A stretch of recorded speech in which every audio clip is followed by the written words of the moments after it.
Hi everyone, அஸ்ஸலாமு அலைக்கும். Welcome back to my channel. நீங்கள் நம்ம சேனலுக்கு புதுசாக இருந்தீங்கன்னா மறக்காமல் சப்ஸ்கிரைப் பண்ணிட்டு பாருங்கள். வாங்க வீடியோக்குள்ளே போகலாமா?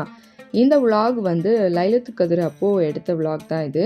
லைலத்து கதிர் அப்போது ஈவினிங்லேருந்து நான் வீடியோ எடுக்க ஆரம்பித்தேன். ஸோ அதுலேருந்து கண்டினியூஷனாக நம்ம வீடியோவை பார்க்கலாமா? ஈவினிங் மேலே வந்து வீட்டில் நல்லா புகூர் போட்டுட்டேன். நல்லா வீடே வந்து வாசமாக சூப்பராக இருந்தது. அதுக்கப்புறம் வந்து சஹருக்கான ப்ரிப்பரேஷன் தான் பண்ண ஆரம்பித்தேன். என்னடா சஹருக்கு ஈவினிங்கே வந்து சமைக்கிறேன்னு பார்க்குறீங்களா? தொழுவ போயிட்டா தொழுதுட்டு வந்த உடனே சமைக்க கண்டிப்பாக லேட் ஆகும். அதனால் இப்போயே சமைச்சிடலான்னு சொல்லி தான் நான் ரெடி பண்ணிகிட்ருக்கேன். மட்டன் வாங்கிட்டு வந்தாங்க சஹருக்கு. மட்டன் வச்சு நான் மிளகு கறி தான் செஞ்சுருந்தேன். இந்த மிளகு கறி ரெசிபி ஆல்ரெடி நம்ம சேனலில் இருக்குது. சூப்பராக இருக்கும். சாம்பாருக்கெலாம் செம்ம காம்பினேஷன்.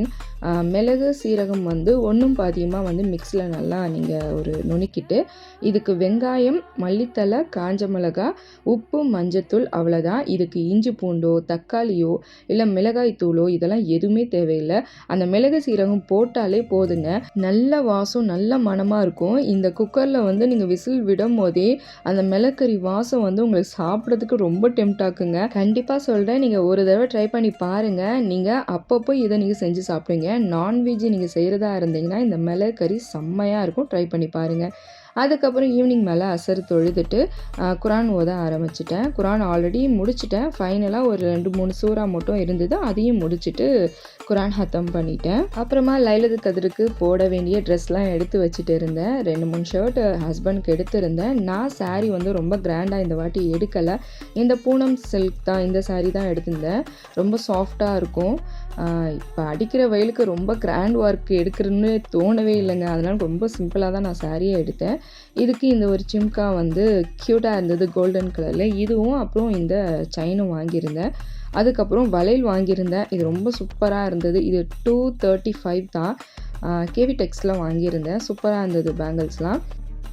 இதெல்லாம் முன்கூட்டியே எடுத்து வைக்கிற டைம்லே வந்து நோன்பு திறக்க டைம் ஆகிடுச்சு. அதனால் நோன்பும் திறந்துட்டு மஹரிப் தொழுதுட்டு வந்து வெளியே போயாச்சு. பொதுவாக இந்த மாதிரி லைலத்து கதிருக்கு வந்து கோட்டக்குப்பம் தான் செம்மையாக கிராண்டாக இருக்கும். அங்கே தான் வந்து நல்லா கடத்தெருவுலாம் போட்டிருப்பாங்க. மற்ற ஊர்லலாம் எப்படி இருக்கும்னு எனக்கு தெரியல. மேபி இருந்தால் கமெண்ட் பாக்ஸில் சொல்லுங்கள்.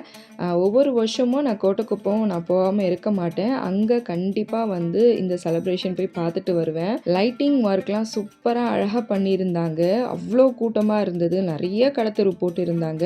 நான் ஆல்ரெடி வந்து ஒவ்வொரு வருஷமும் இதை வீடியோ எடுத்து நம்ம சேனலில் அப்லோட் பண்ணியிருக்கேன். ஸோ பார்க்காதவங்க போய் பாருங்கள்.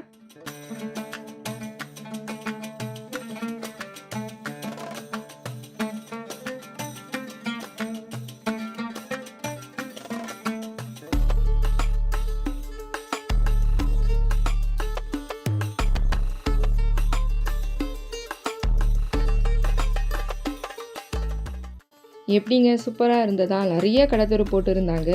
எங்களுக்கு நின்று பார்க்கறதுக்கு டைமே இல்லை. அதுக்கப்புறம் அம்மா வீட்டுக்கு போகலான்னு சொல்லிட்டு விறுவிறுன்னு கிளம்ப ஆரம்பிச்சிட்டேன். இந்த அல்வா வாங்கி சாப்பிட்டு ரொம்ப நாள் ஆச்சு. ஸோ அந்த அல்வாவும் வாங்கிட்டு நான் வந்து அம்மா வீட்டுக்கு கிளம்பியாச்சு. அம்மா வீட்டில் வந்து நைட் சாப்பாடு அங்கேயே முடிச்சிட்டோம். எப்போதும் போல் தால்ச்சா, கீ ரைஸு, அவங்க வீட்லேயும் வந்து மிளகு கறி தான் செஞ்சுருந்தாங்க. ஸோ அதெல்லாம் நல்லா சாப்பிட்டுட்டு அதுக்கப்புறம் ஒரு 9:30க்கு மேலே தான் வந்து நான் தொழுகைக்கே நான் போயிருந்தேன். எங்கள் ஊருக்கு வந்தாச்சு. இங்கே வந்ததுக்கப்புறம் கீழே ஃபுல்லாக அவ்வளோ க்ரௌடு. இது வந்து ஃப்ரண்ட்டில் வந்து மதரசா, பின்னாடி வந்து பள்ளிவாசல் இருக்கும். ஸோ மதரசாவில் வந்து பெண்கள் தொழுலாம். ஸோ கீழ் மாடி ஃபுல்லாக அவ்வளோ கூட்டம் இருந்ததால் நாங்கள் மேலே 2வது மாடிக்கு போயிட்டோம். அங்கே தான் எங்களுக்கு இடம் கிடச்சிது. அல்ஹம்துலில்லாஹ் தொழுதெல்லாம் முடிச்சுட்டு பள்ளிவாசலில் தொழுகை நடக்கிறது, அதுக்கப்புறம் துவா கேட்குறது, இது எல்லாமே வந்து எங்களுக்கு லைவாக வந்து டிவியில் டெலிகாஸ்ட் பண்ணிட்டு இருந்தாங்க. ஸோ அதை நாங்கள் பார்த்தோம். اغفر لنا ولوالدينا ولأستاذنا ولجميع المؤمنين والمؤمنات والمسلمين والمسلمات الأحياء منهم والأموات إنك مجيب الدعوات برحمتك يا أرحم الراحمين. اللهم اغفر لنا ولوالدينا ولأستاذنا ولجميع المؤمنين والمؤمنات والمسلمين والمسلمات. يا الله يا رب يا رحمن எங்களுடைய பாவங்களை மன்னிப்பாயாக. எங்களுடைய தாய் தகப்பனுடைய பாவங்களை மன்னிப்பாயாக.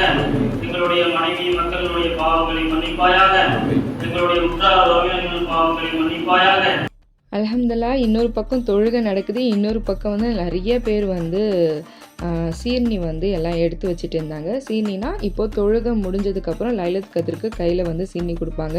ஒவ்வொரு வருஷமும் வந்து கேக்கு, பன்னு, டேட்ஸ், வாழைப்பழம் இப்படி தான் கொடுப்பாங்க.